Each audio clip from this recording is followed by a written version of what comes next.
प्यारे दोस्तों और भाइयों, मैं उम्मीद रखता हूँ कि आप लोग अच्छे होंगे, खुश होंगे, जहाँ भी हो। और मेरा दुआ है कि आप लोग खुश और सलामत रहे।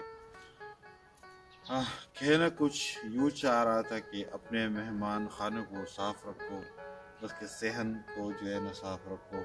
ये छोटे छोटे पौधे और ये फूल जो कि इतने सब्ज नहीं है, पर अभी बाहर आने वाले ना फूल इस पे आएंगे।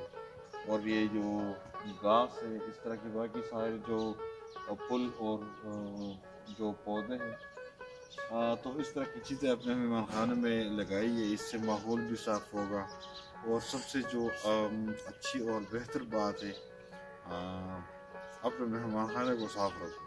मैंने मज़ीद भी वीडियो किया होगा, शायद अगर आप पूरा वीडियो देखें, मैंने अपने मेहमान खाने से मज़ीद वीडियो और भी बनाई है, इसके बाद आप वो भी देख सकते हैं। तो मैं उम्मीद रखता हूँ कि इंशाल्लाह हम सब लोग अपने मेहमान खाने और इस तरह के मेहमानों की जो जगह होते हैं, ये इंशाल्लाह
صلي وسلم دائما أبدا على حبيبك خير الخلق كلهم مولاي صلي وسلم دائما أبدا على حبيبك خير الخلق كلهم محمد سيد الكونين وثقلين محمد سيد الكونين وثقلين والفريقين من عرب ومن عجم आजमी। मोहम्मद सरवर कौनैन जिन्नो इंसो हम, बेहतरे खल्क़े दो आलम सैयदे अरबो अजम।